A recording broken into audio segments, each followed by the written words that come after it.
Hello there. Macron thought it would be a walk in the park, but Marine Le Pen has been making hay.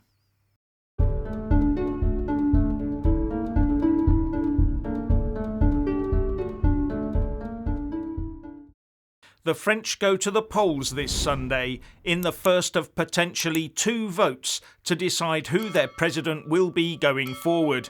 And the incumbent Emmanuel Macron had, it appears, thought this was going to be a shoo-in for him, a mere stroll in the park. But while he's been trying to woo the international community, his now main rival Marine Le Pen has been beavering away at home talking about the cost of living crisis and gaining support in the process. And she now has the momentum to take home the prize. Because right now, pollsters are saying that if, as predicted, it goes to the second vote on the 24th of April, she will be within a margin of polling error of being the next occupant of the Elysee Palace.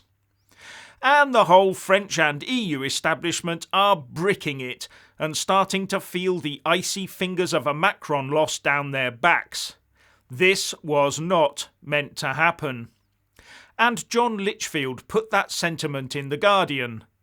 The French election is straying from the script. It was meant to be a predictable remake. It has turned into a thriller.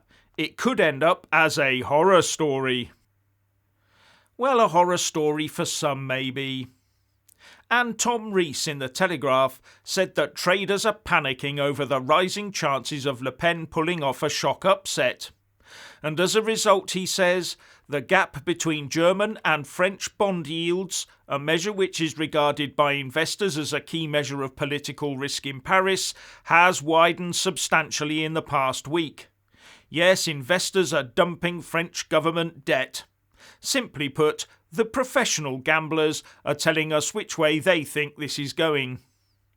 Now, back in 2017, the then little-known Emmanuel Macron said his election victory was a break-in.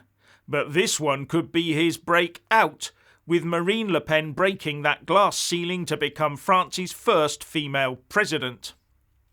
And the polls definitely show an upswing in her popularity, as well as a decline in that of Macron. And if it continues, then it will be extremely tight.